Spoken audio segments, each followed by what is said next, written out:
আপনারা ইতিমধ্যে অবহিত হয়েছেন যে একটি বিবেকবান রাজনৈতিক দল হিসেবে সাম্প্রতিককালে রাজধানী ঢাকার মিটফোর্ড এলাকায় সংগঠিত লালচাঁদ সোহাগ হত্যাকাণ্ডে বাংলাদেশ জাতীয়তাবাদী দল বিএনপি তার তীব্র নিন্দা, প্রতিবাদ ও দৃষ্টান্তমূলক শাস্তি দাবি করেছে এবং এই হত্যাকাণ্ডে সংশ্লিষ্টতা প্রমাণিত না হওয়ার পরেও যাদের নাম এসেছে তাদের মধ্যে বিএনপির সঙ্গে জড়িত যে দু একজনের নাম এসছে তাদেরকে দলীয় শৃঙ্খলা আলোকে আজীবন বহিষ্কারের মতো সর্বোচ্চ সাংগঠনিক ব্যবস্থা গ্রহণ করা হয়েছে। নিহতের পরিবার পক্ষ থেকে ইতিমধ্যে মামলার এজাহারের অসঙ্গতি সম্পর্কে বক্তব্য দেওয়া হয়েছে।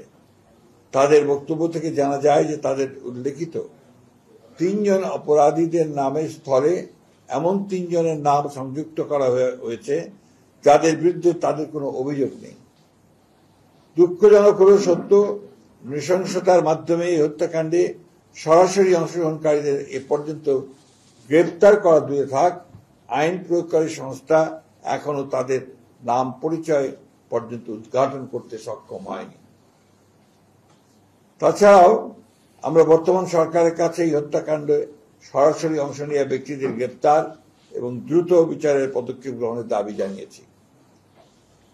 এমন দৃঢ় দলীয় অবস্থান থাকা সত্ত্বেও একটি চিহ্নিত মহল পরিকল্পিতভাবে আমাদের দল এবং শীর্ষ নেতৃত্বের শালীনতা ও চরিত্রহরণের দুঃসাহস প্রদর্শন করছে।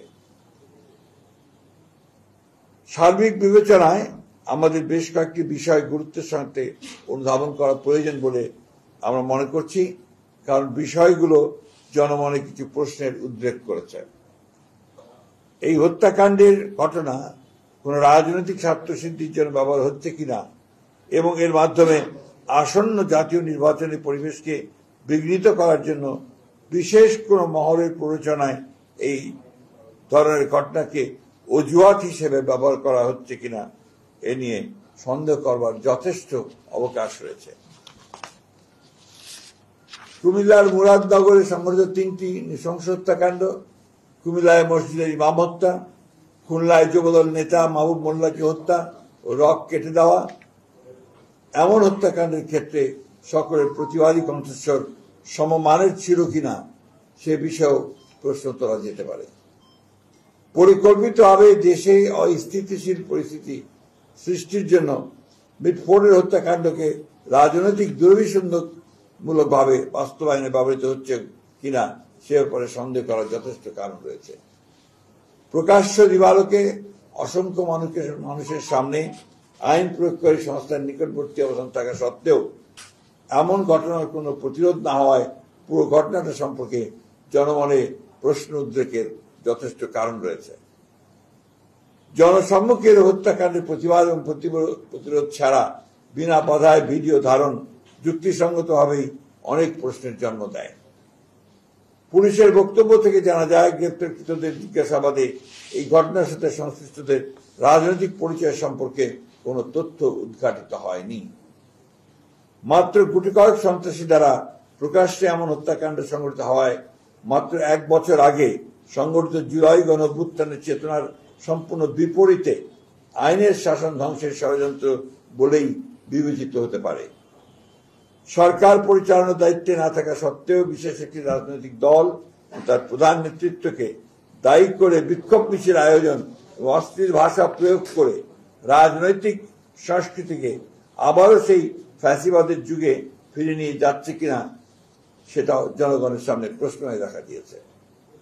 দেশে সুস্থ ধারার রাজনীতি প্রতিষ্ঠার গণ আকাঙ্ক্ষার বিপরীতে পরিকল্পিত অপপ্রচার, অশ্লীল স্লোগানের মাধ্যমে আবারও ফ্যাসিস্ট হাসিনা আওয়ামী লীগের কণ্ঠস্বরের প্রতিধ্বনি শোনা যাচ্ছে। পূর্ব পরিকল্পিতভাবে 9 জুলাইয়ের ঘটনা 11 জুলাই শুক্রবার জুমার নামাজের পর সবচেয়ে প্রাইম টাইমে ইন্টারনেটে ছড়ানো শুরু করা হয়েছিল। পরিকল্পিতভাবে নির্দিষ্ট কিছু সোশ্যাল মিডিয়া আইডি ও পেজ থেকে আগে থেকেই তৈরি করে রাখা ফটো কার্ডগুলো অনলাইনে ছড়ানো শুরু হয়। এ থেকে প্রতীয়মান হয় যে অনলাইনে ভুয়া তথ্য প্রচারের ক্যাম্পেইন শুরুর আগে থেকেই অপপ্রচার সামগ্রী তৈরি করে রাখা হয়েছিল। অপরাধীর জন্য কোনো অনুকম্পার সুযোগ নেই, তেমন পক্ষ অবলম্বনের প্রশ্ন উঠতে পারে না। শুধুমাত্র অভিযোগের ভিত্তিতে দলীয় পদ থেকে অপসারণের এমন দৃষ্টান্তমূলক পদক্ষেপকে স্বাগত না জানিয়ে পরিকল্পিতভাবে চরিত্র হনন দেশের গণতান্ত্রিক অভিযাত্রাকে প্রশ্নবিদ্ধ করে। ক্ষতিগ্রস্ত পরিবারের পাশে দাঁড়ানো এবং তাদের আইনি সহায়তা প্রদানের অঙ্গীকার থেকে আমাদের বিচ্যুত হবার সুযোগ নেই। নিহত সোহাগের রাজনৈতিক পরিচয় গুরুত্বপূর্ণ নয়, বরং তিনি দেশের একজন নাগরিক যিনি সন্ত্রাসের নির্মম শিকার। ফলে তার পরিবারের সাথে আমরা এই অপকর্মের দৃষ্টান্তমূলক শাস্তি দাবি করেছি। হত্যাকাণ্ডের দ্রুত বিচার ও দৃষ্টান্তমূলক শাস্তির দ্রুত কার্যকর করার বিষয়ে আমাদের দলীয় অবস্থান সুদৃঢ় ও অপরিবর্তিত। একটা বিষয় আমার মনে হয় যে আপনারা সবাই লক্ষ্য করেছেন যে পুলিশের যে ইনভেস্টিগেশন তার রিপোর্টে কিন্তু বলা হচ্ছে এটা কোনো চাঁদাবাজির ব্যাপার ছিল না, এটা সম্পূর্ণভাবে ব্যবসায়িক ঘটনা থেকে এটা সংঘটিত হয়েছে। সুতরাং এটাকে দলীয় কালার দেওয়া, বিশেষ করে আমাদের নেতাকে এর মধ্যে সম্পৃক্ত করার যে বিষয়টা আছে, এটা পরিপূর্ণভাবে এটা একটা ষড়যন্ত্রমূলক চক্রান্তমূলক ঘটনা আমাদের দল এবং আমাদের চেয়ারপারসনকে, দলীয় চেয়ারম্যানকে আপনার চিহ্নিত করার ব্যাপারে এবং তার ভাবমূর্তিকে বিনষ্ট করার জন্য। নৃশংস হত্যাকাণ্ডের অন্তর্নিহিত কারণ অনুসন্ধানের জন্য আমরা উপযুক্ত ব্যক্তিবর্গের সমন্বয়ে একটি তদন্ত ও তথ্যানুসন্ধানী কমিটি গঠনের সিদ্ধান্ত নিয়েছি, যারা প্রকৃত সত্য উদ্ঘাটন করবেন এবং তা জনসম্মুখে প্রকাশ করবেন। কিন্তু এই বিষয় নিয়ে যারা রাজনৈতিক পরিবেশ নষ্ট এবং জাতীয় নির্বাচনকে বাধাগ্রস্ত অনিশ্চিত করতে চান, প্রকারান্ত ফ্যাসিবাদ উত্থানের পথ যারা সৃষ্টি করতে চান, তাদেরকে চিহ্নিত করা ও প্রতিহত করার প্রত্যয় একই সাথে আমরা উচ্চারণ করতে চাই। বিএনপির অবস্থান বরাবরের মতো খুব স্পষ্ট। অপরাধীর কোনো দলীয় পরিচয় থাকতে পারে না। ব্যক্তির অপরাধের সাথে দলের কোনো সম্পর্ক নেই। আমরা কুণ্ঠিত হই যখন লক্ষ্য করি বিকৃত রুচির বিকারগ্রস্ত গোষ্ঠী তাদের অশ্লীল কদর্য মানসিকতা কোমলমতি শিশু কিশোরদের কণ্ঠে ধ্বনিত করিয়ে আমাদের আগামী প্রজন্মের মূল্যবোধ ধ্বংস করছে, শুধুমাত্র তাদের কুৎসিত ষড়যন্ত্র বাস্তবায়ন করতে। শত বাধা অতিক্রম করে জনগণকে সাথে নিয়ে বাংলাদেশের মালিকানা বাংলাদেশের মানুষের কাছে ফেরত দেওয়াই আমাদের একমাত্র অগ্রাধিকার। বিগত 17 বছরের দীর্ঘ সংগ্রামে আমাদের কষ্টার্জিত সফলতা ব্যর্থ করার কোন সুযোগ নেই। সুপরিকল্পিতভাবে দেশের বৃহত্তম জনপ্রিয় দলের বিরুদ্ধে কুৎসা রটনা উদ্দেশ্য প্রণীতভাবে দলের শীর্ষ নেতা, যিনি শুধু একজন ব্যক্তি নন, যিনি দীর্ঘ 1.5 যুগ ধরে পরিচালিত স্বৈরাচার পতন আন্দোলনের প্রধান নেতা, সাফল্যের কারিগর, গণ অভ্যুত্থানের প্রাণপুরুষ, তার বিরুদ্ধে অশ্লীল কুরুচিপূর্ণ এমন বক্তব্য প্রদানের বিরুদ্ধে আমরা তীব্র প্রতিবাদ, নিন্দা ও ঘৃণা প্রকাশ করছি। দেশে গণতন্ত্র পুনঃপ্রতিষ্ঠার প্রত্যয়ে ঐক্যবদ্ধ জাতিকে বিভক্ত করার ষড়যন্ত্রকারীদের মুখোশ আজ উন্মোচিত। এই অপরাজনীতি প্রতিহত করার ক্ষেত্রে সরকারের উদাসীনতার প্রতি আমরা তীব্র ক্ষোভ প্রকাশ করছি। আমরা দৃঢ়ভাবে আশা করি দেশে বিদ্যমান রাজনৈতিক পরিস্থিতি অবনতির ভয়াবহ পরিণাম সম্পর্কে দায়িত্বশীল সকল রাজনৈতিক দল সচেতন হবেন। রাজনৈতিক শিষ্টাচার বহির্ভূত এই জাতীয় কর্মকাণ্ডের মাধ্যমে গণতন্ত্রের উত্তরণের পথ বাধাগ্রস্ত হলে তার দায় সংশ্লিষ্ট দলকেই বহন করতে হবে।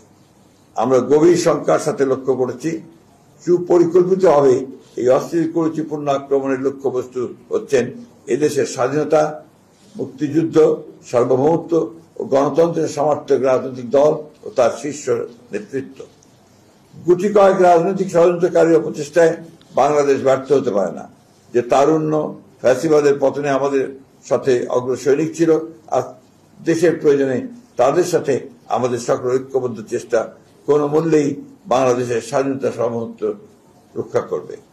ঐক্যবদ্ধ বাংলাদেশে ষড়যন্ত্রকারীদের কোনো অপচেষ্টাই আমাদের লক্ষ্য অর্জনের পথে বাধা হতে পারবে না। সংঘাত সৃষ্টির পরিকল্পিত ফাঁদে পা না দিয়ে ফ্যাসিবাদ বিরোধী জাতীয় ঐক্যকে বিনষ্ট করার যে কোনো প্রচেষ্টাকে রুখে, ষড়যন্ত্রকে রুখে দিতে হবে। ফ্যাসিবাদের অনুপ্রবেশের যে কোনো ঘৃণ্য ষড়যন্ত্র আমরা এই বাংলাদেশে বাস্তবায়িত হতে দেব না।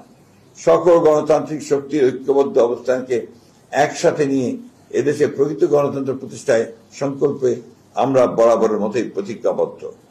পতিত স্বৈরাচার আর কাপুরুষ ষড়যন্ত্রকারীদের মিলিত অপচেষ্টা, সুষ্ঠু নির্বাচন ও গণতন্ত্র পুনঃপ্রতিষ্ঠা ও আগামীর বাংলাদেশ গড়ার পথে যদি কোনো বাধা আসে, তবে সেটা আমরা ঐক্যবদ্ধ গণতান্ত্রিক শক্তির মাধ্যমে প্রতিহত করব ইনশাআল্লাহ।